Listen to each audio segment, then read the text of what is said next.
Marvel has an endless backlog of characters to add to the ever-growing roster of Marvel Rivals, and it leaves fans of the game like myself and others online speculating on who they're going to eventually add to the game in the future.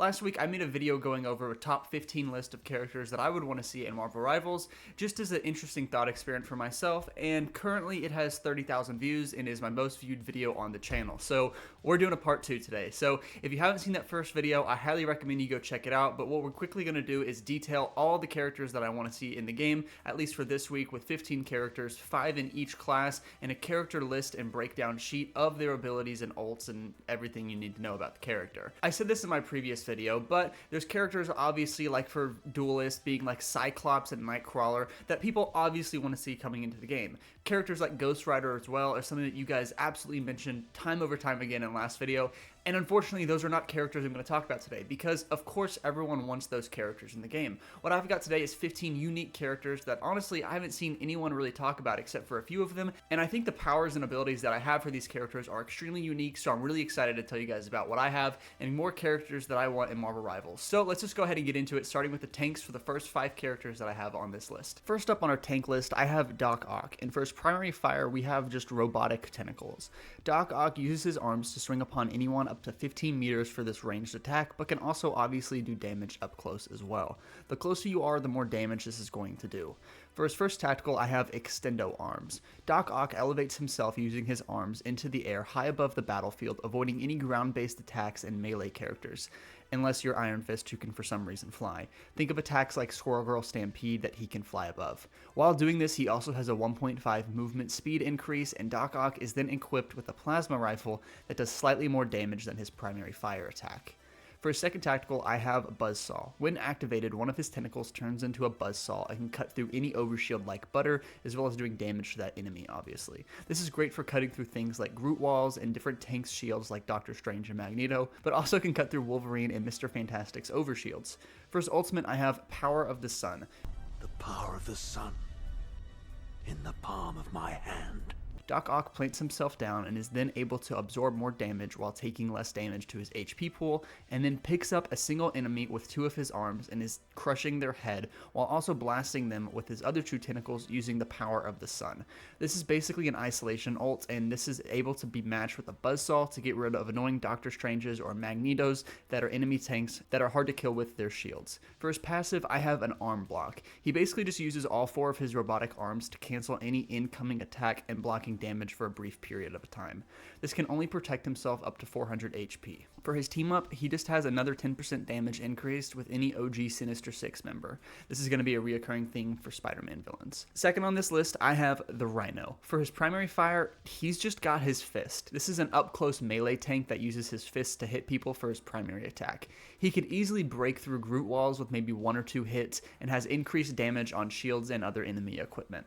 For his first tactical, I have just a standard headbutt. When activated, Rhino dips his head down and pierces the enemy with his horn. While doing so, Rhino also has a faster damage output with his primary fire, that being his fist, and does slightly more damage increase for just 5 seconds. Think of Iron Fist when he does his ult and just says "Xinghuo Shangheng" and just starts going like crazy. It's going to be like that, but obviously not as fast. For his second tactical, I have Ricochet. Any incoming attack is then ricocheted back to the general area that it came from. About 25 to 50% of the attack that's being ricocheted will actually hit the original enemy that attacked him. This does not work on any ults though. Rhino takes also 10% of his damage during this ability, so you can still kill him, and it only lasts for about 5 seconds. For his ultimate, I have Piercing Horn. Rhino puts down his head and speed blitzes with his horn, killing anyone and absolutely everything in his path. During this, Rhino also gets an incoming damage reduction. He leaves behind a vision blur in his path because he's running so fast as well. For his passive, he does not take any damage from any gas-based attacks and can also see through smoke bombs like Punishers. For his team up, again, he has 10% damage increase when he's on the same team with any Sinister Six member. Third on this list, I have Sabretooth, who's a dive tank. His primary fire uses just his Razor Claws as an up-close melee tank to get past tank shields. His first tactical is titled Bleed. When this is activated, his claws extend and do more damage, and it does faster damage as well with those slashes. While this effect is active, any enemy that takes damage by this will be quote-unquote bleeding, taking continuous damage, and cannot be healed as fast. For his second tactical, he can wall climb. As a dive take, Sabretooth can then extend his claws onto any structure and climb for however long he wants during this ability while it is activated. He cannot do any damage to the walls though, or anyone that is on other walls like Spider-Man or Venom as well. He can stay perched on the wall, however, as long as he wants to. When this ability is cancelled, Sabretooth then chooses to jump off the wall and can dive into any direction he wants, tackling enemies and doing damage as well. For his ultimate, I don't really have a name for this, he just screams at the top of his lungs as loud as he wants. Sabretooth then sprints into battle and pulls his claws into a flattened state and then stabs the enemy through a chest and can kidnap them. While running away, he has a speed increase and is doing continuous damage to the player that he has kidnapped and can also wall crawl. With this, think of him just diving into the objective, taking his hand, stabbing someone, grabbing them, and then he can just sprint away, taking back a healer away from their team or just isolating a tank. While this is happening, his passive, of course, is a 1.5 walking speed increase and 15% damage increase only when attacking Wolverine. I really like this idea because Wolverine is so annoying. Fourth on this list, I have Crimson Dynamo. For his primary fire, he's got 2 concealed chest-mounted turrets that shoot out of basically like his nipples. Just 2 machine guns that shoot out of his chest, able to quickly aim and unload and pour into the poor soul that is receiving the ends of these turrets. More damage that is done the closer he is to his target, of course. For his first tactical, I have Electronic Blast. Dynamo uses his repulsors to shoot electronic blast that does damage to players, hits and stuns the characters that are too close to the targeted enemies by electrocuting them.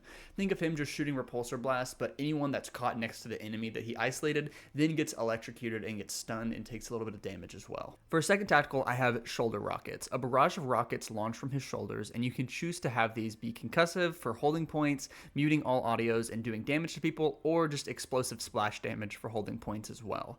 For his ultimate, it's a chest plate bomb. If anyone knows who Crimson Dynamo is, you know there's a comic where he has a huge just bomb in his chest. So during this ultimate, Crimson Dynamo opens up his chest to reveal that he has a bomb in his chest. Dynamo takes through this animation the bomb out of his chest and throws it over his head right below onto the floor below him, doing immense splash damage to anyone and everything around him. This is absolutely great for clearing an objective or clearing a choke point.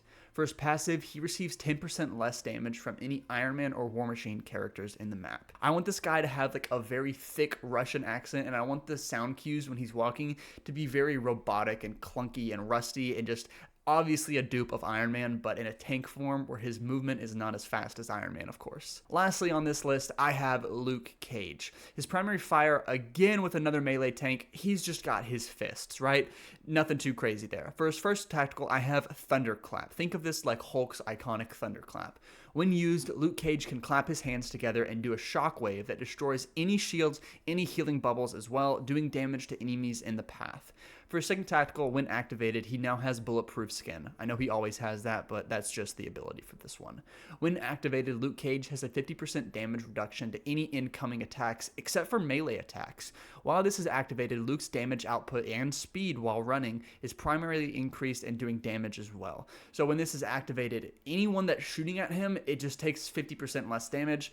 Unless you're Iron Fist or Wolverine, then you're in his face and can do more damage. This encourages the enemy team to dive you, but you're a tank, so obviously there's going to be people surrounding you to do damage to that dive character. It's kind of a give and take. For his ultimate, I have Superhuman Leap. Luke Cage just straight up jumps into the air as high as he can, and he gets a few seconds to decide where to then dive bomb. Upon landing, if he hits a character and does critical damage to them, he gives them a splash damage while landing. His primary rate of fire and his damage output is increased after doing splash damage to whoever he dove on. This is great for diving onto an objective or just diving onto a backline and killing as many healers as possible. For his passive, we have Superhuman Ability. Luke Cage obviously gets a 1.5 walking speed increase because he's a superhuman. For his team up, when he's paired on the same team as Iron Fist, Luke Cage has an accelerated healing factor. Let me know what you guys think about this because I really like this idea of Luke Cage, but for the honorable mentions for other tanks to maybe do a part 3 in the future, if this one does as well as the first one, I have Man-Thing, Baymax, because Marvel owns Baymax, which I didn't know, Hyperion, Arnim Zola, and Captain Marvel. So that would be a flying tank as well, but I'm most excited about Baymax. But let's go shoot on over to the DPS and see what characters I have on this list. First up for DPS, I have Havoc. For his primary fire, I have Plasma Blast. Havoc shoots Plasma Blast in the form of concentric circles from his body. Nothing too crazy there. For his first tactical, I have Plasma Emission. When activated, Havoc's primary fire Plasma Blast have a larger area width, being able to hit multiple enemies at once, as well as having a damage output increase. For Plasma Overload being his second tactical, Havoc then throws a Tron-style plasma disc, doing increased damage once Havoc hits 3 consecutive shots on an enemy. After that, they're forced to reload their current attack, then putting it on cooldown. For his passive, I have Stored Energy. Similar to Doctor Strange's passive, when Havoc takes damage, his stored energy number then goes from 1 to 100. When Havoc blasts his converted plasma energy from his chest, the higher the number that is, the more damage it does, obviously. Instead of it being Doctor Strange's passive, where he does more damage to get that number, Havoc's is kind of the inverse of that. Once Havoc takes more damage, it increases that number. So you want to be able to be in the battle with this, because the higher damage number you have and the more damage you take, the higher output he can then convert that to plasma energy and force that onto the enemy.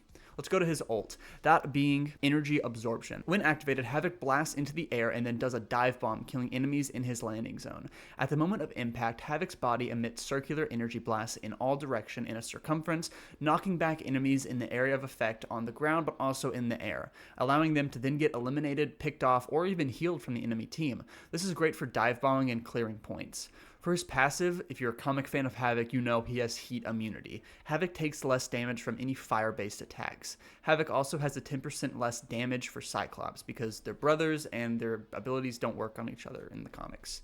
But a team up with Cyclops is when they're both on the same team, they both have a 5% damage increase. So he takes less damage from Cyclops, but when they're on the same team, they can do more damage output.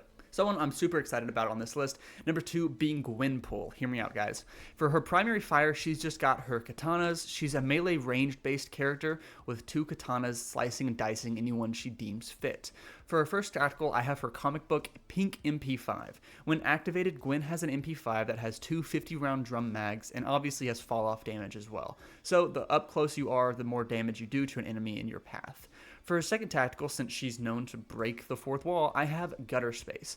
When activated, Gwen can see through structures and teleport wherever she desires. This is great for getting in and out of situations. For her passive, think of the Iron Fist triple jump. I just want her bouncing around, doing as much damage in the air, being kind of hard to hit as possible. Mix that with her teleport first ability, I think it's would be pretty cool. For her ultimate, this is kind of get a little confusing, so bear with me. I have Plot Armor. Gwen knows she's in a video game because she knows every fourth wall code that there is, and she knows everything in here is just binary ones and zeros, and she can obviously do whatever she wants. Because of that, she is able to temporarily mess with the enemy's guns, melee attack, or any form of incoming damage, and has that damage code then be reversed onto the enemies only in her small area of attack. This area is about 3/4 the size of Luna Snow's ult, so if the enemies stop firing, then no damage is done to them, but they take the risk of them getting killed by her allies. A way to counter this is to run away or shoot at Gwen outside of the area of attack. So if you're away from Gwen, you can shoot her, but if you're up close in that area of attack, all that damage is going to be reversed back at you. Match this with her teleport and or triple jump, and it can cause some crazy movement moments. A team up is that when she's on the same team with Deadpool, because he's eventually coming to the game, both of them absorb 10% less damage. But when she's on the same team with Jeff the Shark, every 60 seconds, Jeff can teleport via jumping through the comic book panels of the game as well. Overall, I think she'd be a really interesting dive character with up-close melee swords and also the option to teleport or do some range damage with her NP5. Third on my DPS list, I have Sunspot, his primary fire being Solar Blast, a ranged-based hero that blasts fireballs. For his first tactical, I have Solar Absorption. In this state, Sunspot takes less damage and can channel the power of his Solar Blast into a solar beam. When used, movement is slowed down, but damage output is a single beam that shoots across his chest, and that is greatly increased for the damage. This is great for melting tanks and absolutely destroying any equipment or walls in the way. For a second tactical, Sunspot charges himself up momentarily, allowing for thermal damage updrafts to propel him in the air for flight, with an increased solar attack doing more damage as well. For his ultimate, I have Here Comes the Sun. Here comes the sun. Sunspot releases a charged state of solar energy in a ranged circumference, dealing damage to anyone nearby, and anyone who is not killed by this will then be unable to get healed for about 3 seconds. Think of this as a mix of Wanda's ult and Miles Morales' ability in the Spider-Man PS5 games. Except he's not able to one-shot anyone or anything in this. Anything that survives will then not be able to be healed momentarily. This is great for just absolutely doing damage across the board, but it's not like Wanda where it's just a copy and paste of her ult where she can melt anyone. For his passive, he takes 10% less damage from other fire-based heroes as well.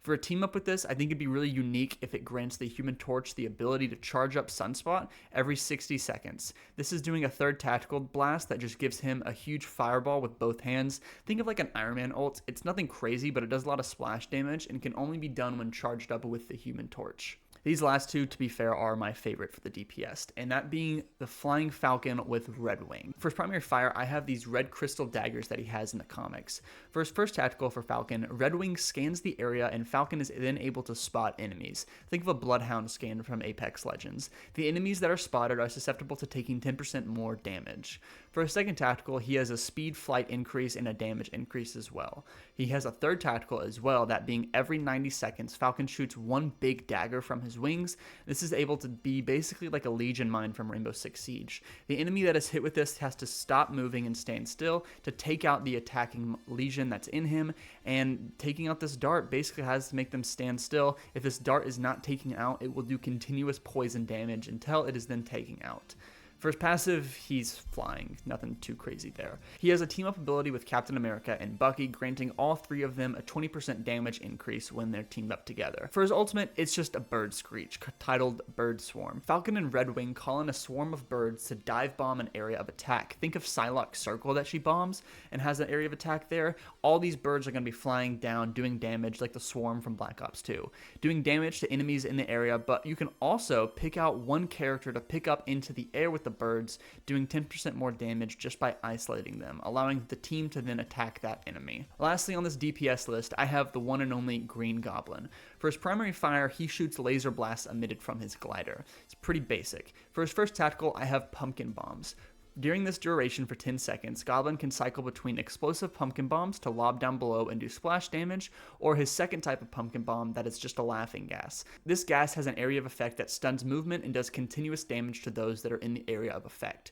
For his second tactical, when activated, Goblin's glider has a 1.5 speed increase, and he is now able to also shoot from his wrist gauntlets as well as from the glider. This is just a very quick rapid-fire laser attack that does increased damage since you're shooting from the glider and his wrist, also with the speed increase on that glider. For his ultimate, I have Misery, Misery, Misery. Misery, misery, misery. You then choose to solo ult one character on the enemy team with Goblin's glider. This glider auto-locks onto the character of your choice, and the glider then extends blades in front of the glider and dives bomb a character and stabs whomever you choose. Think of Thor as a dive tank where he takes a character and just dives straight into them with his hammer, except you're doing this from the sky with Goblin's glider blades, killing them in the process. This kills any healer or DPS and takes off 50% of the tank's health when you dive them. Honorable mentions for this list, there was a lot of DPS that I've seen you guys request in the comments of the last video, and ones that I really wanted but didn't really know exactly how to do their kits. I have Black Bolt, Black Knight, a Super Scroll, White Tiger, and Beta Ray Bill.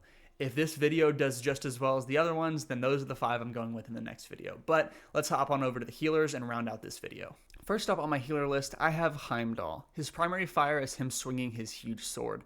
After 3 hits are done to an enemy consecutively, the rest of his hits then leave behind an area of effect with a healing wind. For his first tactical, it's called Brief Bifrost. When used, Heimdall can activate a one-way portal with limited range distance, and anyone who goes through this portal automatically gets healed, as well as having a speed boost once they come out the other side. For his second tactical, he has Foresight. Heimdall increases his ult charge by 20% and also increases one other teammate on his team's ult charge by 20%, as well as healing them in the process. For his ultimate, I have Bifrost Beam. Heimdall summons the Bifrost down from the heaven to a desired location. Any allies that are in this area will instantly be healed, and if they leave the area, then they'll have a healing over time for the rest of the duration of his ultimate. For his passive, I have Enhanced Senses. He can see any low HP enemies through the walls, just as the healers can see low HP allies through walls, and he can then use this to call out to his teammates where exactly to pick them off. For his team up, of course, I have when he's on the same team as Thor and Hela, they will both be granted his Enhanced Sense passive, where they can also have a decreased vision range and can see low HP enemies through the wall. This passive for Hela and Thor isn't able to see them as far as Heimdall can, but it's about half the duration. So if you get someone low and they're trying to run away, you can still see them, but Heimdall's the one that has the foresight and can see them all across the map, essentially. Second on this list, I have High Evolutionary as a healer. his primary fire being energy manipulation. He can manipulate and project energy healing orbs and can be doing damage at the same time as well. For his first tactical, I have telepathy. Two teammates on a cooldown are chosen to then be healed. He can heal teammates through walls doing this as well, and any damage that is done to those chosen allies will also increase the speed that they're being healed. If a teammate gets to full health, it resets the ability, and the High Evolutionary can then restart the process again with another team member. For a second tactical, I have spatial pressure. He blasts telekinetic rays pushing back enemies from you, but also has the ability to heal any allies that are caught in that ray. For his ultimate, I have levitation. The High Evolutionary can levitate any allies near him for instant high ground advantage, healing them in the process as well. This can be used to dodge any incoming ults or just to get above enemies for strategic plays. For a passive on him, I have every 45 seconds he can levitate and quote-unquote fly, just how Wanda does, just to get a better line of sight and to heal people as fast as possible and also do damage. At any moment during this, he can activate gravity boots and fall straight back down to the ground. For a team up, not for him, but for Adam Warlock or Rocket when they're on his team, they do 15% more damage to any other High Evolutionary on the enemy's team. Third on this list, I have the Lizard, and admittedly, I really wanted this guy to be a tank, and if I can find the comment, then I'll put it on the screen right now. One of you guys in the last video said that it would be really cool if the Lizard was like a tankish healer, and that's exactly what I did, so thanks for that idea. Primary fire, again, I just have claws. He's a swiping combo, up-close melee healer. These can be used to do up-close damage to anyone that's diving on you, and due to his long arms, the range is honestly not too bad. For his first tactical, I have it called Lizard Land. He calls in a swarm of lizards to come from underground to follow and attach to allies, granting them healing based over time. For his second tactical, I have Tail Whip. He uses his tail to swing in a circle and hit back any incoming enemies, sending them flying back away into the air, as well as taking damage to the enemy that you shot away from your team. After this, your tail falls off every time you do it, and it regenerates, of course, but your nearby teammates are healed when the scales of your tail that just fell off go into the air and disperse in the area around you. For his ultimate, I have Dioxis Gas. When activated, the lizard opens up 2 canisters of Dioxis Gas, puts them on his back. If you're in the area of effect, you get a lizard-like mutation granting you an auto health regeneration, a double jump, and a damage reduction for any incoming damage. With this ult, you basically turn into like a lizard mutant for a little bit of time, granting you more abilities and also healing based over time. For his passive, the lizard can use his claws to climb on walls. Nothing too crazy there. And for his team up, again, a 10% damage increase when you're on the team with any Sinister Six member. Next up, I have Molecule Man, his primary fire being spatial manipulation. Molecule Man fires orbs that heal allies and do damage to enemies. Once 200 HP has been healed, Molecule Man then teleports closer to that ally, being able to heal them faster and fully heal them. The same is done for doing damage. After 200 damage is done with this, you then teleport an enemy closer to you, being able to be a little closer and do more damage, just isolating that enemy just slightly in order for him and his team to do more damage. His first tactical I have called the Cosmic Cube. Molecule Man places down a cube that has 400 HP. This cube emits energy strings that heals his allies nearby. These strings also do damage to any enemies that touch them in the way. Think of them kind of like spider webs that shoot out, but they're charged with energy. So if you're an enemy and you walk up into it, it's going to do damage to you. So you kind of have to like move around these little lasers that are shooting out of this Cosmic Cube. For a second tactical, I have Reality Warping. Molecule Man places down a bubble that it closes his allies inside of it, granting them healing at once they're inside the bubble. You can then choose to leave the bubble if you're on his team, but you cannot re-enter the bubble. This bubble is like a Gibraltar bubble where it blocks any incoming damage up to 500 HP. You can shoot out of it as well once you're inside of it. For his ultimate, I have Master Absorption. Similar to Magneto's ult, when activated, Molecule Man has an area of effect that any incoming damage is then equally redistributed to allies in the form of healing. While doing so, his primary fire damage output is increased tremendously, being able to do more damage and to heal teammates as fast as he can during his ult. For his passive, Molecule Man receives an incoming damage reduction by 30%, making it harder for him to kill, overall being a tank-like healer as well. Lastly on this list, I have Kang the Conqueror as a healer, his primary fire being his healing hands. Kang can switch from doing damage to enemies or from healing his teammates with his hands, but you cannot do both as well, like Cloak and Dagger where you can just do damage and heal. You gotta choose one or the other with Kang. Kang's first tactical is a Time Sphere. Kang basically sets down a tactical insertion from Black Ops 2 if you're familiar with that, and when the team is healthy, he places that down. Later on in the fight, after his team is on low health, he can activate this time sphere. The enemies that were nearby when King set down this tactical insertion are now instantly healed to about 75% of their health. If they don't take any damage for the next 30 seconds, then they're instantly healed to full health.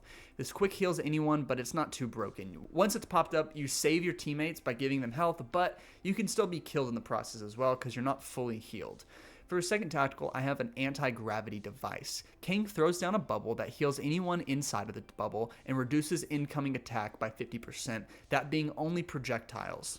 Any projectiles that fly into this bubble due to its anti-gravity effect get shot around and only 50% of the incoming projectiles do damage. Any melee characters that are in your face when you put this down, you'll be healing your allies, but if you have a Wolverine in your face, you're still getting killed or damage done by him. For his ultimate, I have I Am Kang. Kang throws down 5 discs and is then able to grab his teammates with these discs, putting them on the disc, granting them healing over time. While in these discs, Kang can run around with the team, basically pocketing them and moving your allies away from a choke point, away from an objective, away from spawn, or away from an ult. You put these little discs down, think of them like the Frozone plates from the Incredibles, these little discs that put a bubble over your teammates, giving them healing over time, and he can just move you like really fast. So if you're needing to cap an objective really fast before the time runs out, he puts down this ult, grabs his team, and then has a speed increase and drags you guys super fast to the objective, also healing you guys in the process.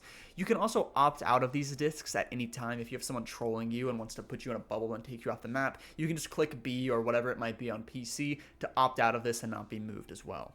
For his passive, I have an anti-matter shield. This is done about every 90 seconds, but when you have a big attack coming towards you or you have an Iron Man in the sky trying to unibeam you, he just has a shield that's called the anti-matter shield, and all that damage just goes through the shield and is sent to the Shadow Realm. Pretty good for just holding your ground, but again, that's every 90 seconds.